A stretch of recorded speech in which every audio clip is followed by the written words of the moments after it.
ఏ నాయకుడైనా నిలబెట్టాల్సింది నాయకత్వమే తప్ప వారసత్వం కాదు. రాజకీయ వారసత్వంతో పాటు పార్టీని నడిపే సమర్థత, నాయకుల్ని ఒప్పించే లౌక్యం, క్యాడర్తో అటాచ్మెంట్ లేకపోతే ప్రజాక్షేత్రంలో మొత్తం రాజకీయ వ్యవహారమే బెడిసికొట్టే ఛాన్స్ ఉంది.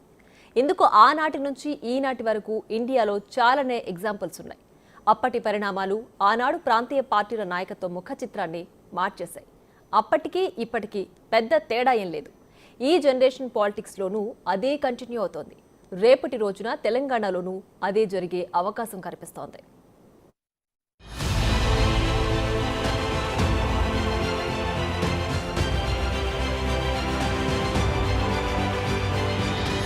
ఏ ప్రాంతీయ పార్టీకైనా దాని బలం ప్రాంతీయతే, దాని లక్ష్యం ప్రాంత ప్రయోజనాలే, దాని భవిష్యత్ నాయకత్వమే.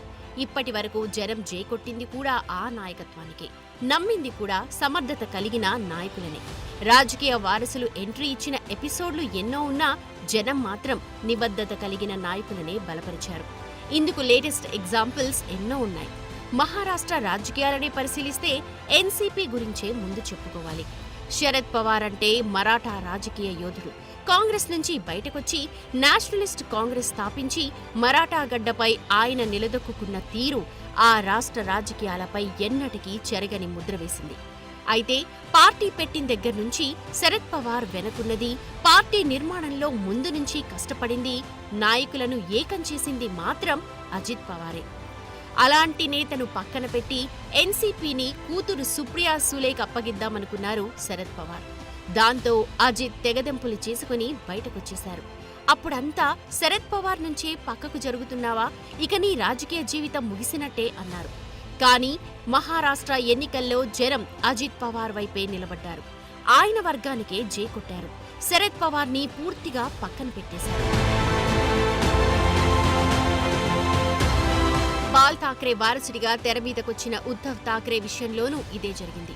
ఆయన ఎంట్రీ ఇచ్చాకే శివసేనలో ముసలం మొదలైంది. సీఎం పదవి కోసం పడిన తాపత్రయం, ఆయన రాజకీయ వ్యవహారం పార్టీలో పెద్ద చర్చకే తెరలేపాయి. ముఖ్యమంత్రి అయ్యాక ఉద్ధవ్ కూడా తన కొడుకు ఆదిత్య ఠాక్రేకు పార్టీ పగ్గాలు అప్పగించే ప్రయత్నం చేశారు. ఇది నచ్చని ఏక్నాథ్ షిండే తిరుగుబాటు బావుటా ఎగురవేశారు. అప్పుడు ఉద్ధవ్ని కాదని ఎవరూ బయటకు వెళ్లరనుకున్నారు. బాల్ ఠాకరే వారసుడైన ఉద్ధవ్ ఠాకరేతోనే తలపడుతున్నావు, మీ పనైపోతుందన్న టాక్ వినిపించింది. కానీ ఎన్నికల్లో జనమంతా షిండేకే జై కొట్టారు. దాంతో ఉద్ధవ్ వర్గం మరింత అధపాతాళానికి దిగజారింది. అటు తమిళనాడులోనూ ఇలాంటి సీనే జరిగింది. అన్నా డీఎంకేని స్థాపించింది ఎంజీఆర్. పార్టీకి అన్నీ తానై పనిచేసింది జయలలిత. ఎంజీఆర్ మరణంతో ఆయన భార్య జానకి రామచంద్రన్ని తెరమీదకు తెచ్చింది పార్టీలోని జయ వ్యతిరేక వర్గం. జయలలితను దారుణంగా అవమానించి పార్టీ నుంచి వెళ్లగొట్టారు. కానీ ఏడాది తిరిగేసరికి అన్నా డీఎంకే అంతా జయనే వెతుక్కుంటూ వచ్చింది. అప్పుడు వాళ్లు నమ్మింది ఎంజీఆర్ రాజకీయ వారసత్వాన్ని కాదు, జయలలిత నాయకత్వాన్ని. ఆ తర్వాత ఆమె పార్టీని నిలబెట్టిన తీరు, అధికారంలోకి తెచ్చిన పేరు జయకే దక్కాయి. తెలుగుదేశానికి కూడా ఇలాంటి చరిత్రే ఉంది. ఎన్టీఆర్ పొలిటికల్ ఎంట్రీతో తెలుగు నేలపై టీడీపీ ప్రభంజనం సృష్టించింది. తారక రాముని నాయకత్వంలో పార్టీని పటిష్టం చేసింది, క్యాడర్ని సెట్ చేసింది, గ్రామీణ స్థాయిలో బలోపేతం చేసింది చంద్రబాబు. లక్ష్మీ పార్వతి ఎంట్రీతో చంద్రబాబు చేసిన తిరుగుబాటు తెలుగు వాళ్ళందరికీ తెలుసు. బాబు బయటకొచ్చాక లీడర్లు, క్యాడర్ అంతా ఆయన వైపే వచ్చేశారు. తరువాత తెలుగుదేశం నాయకత్వాన్ని పటిష్టపరిచిన చంద్రబాబుకే జనం జై కొట్టారు. ఇప్పుడు తెలంగాణలోనూ ఇదే సీన్ రిపీట్ కాబోతోందా అనే చర్చ మొదలైంది. టీఆర్ఎస్ ఆవిర్భావంలో కేసీఆర్ చెప్పిన దానికి, ఇప్పుడు చేస్తున్న దానికి అస్సలు పొందనలేదు. మీ ఔర్ మియా అంటూ చెప్పిన కేసీఆర్ టీఆర్ఎస్ ని పూర్తిగా కుటుంబ పార్టీగా మార్చేసి కొడుకు కేటీఆర్ చేతుల్లో పెట్టారు.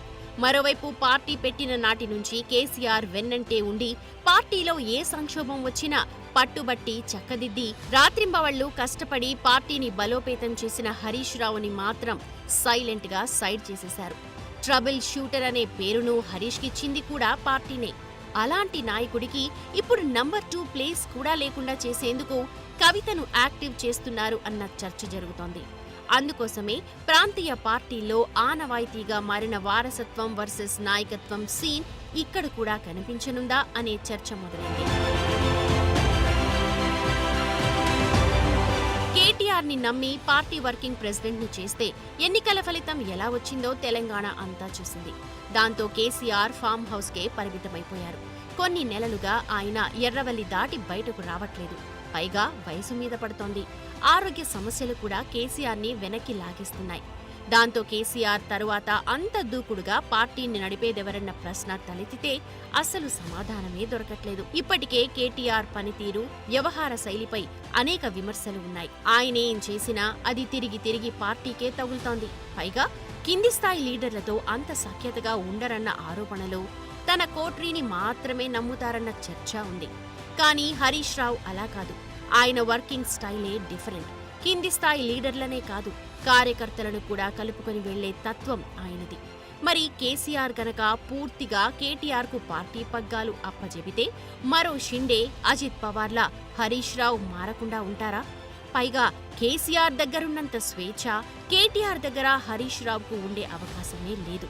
పైకి కనిపించకపోయినా పార్టీలో మెజారిటీ నేతలు హరీష్ రావు వైపే ఉన్నారన్న చర్చ కూడా ఉంది.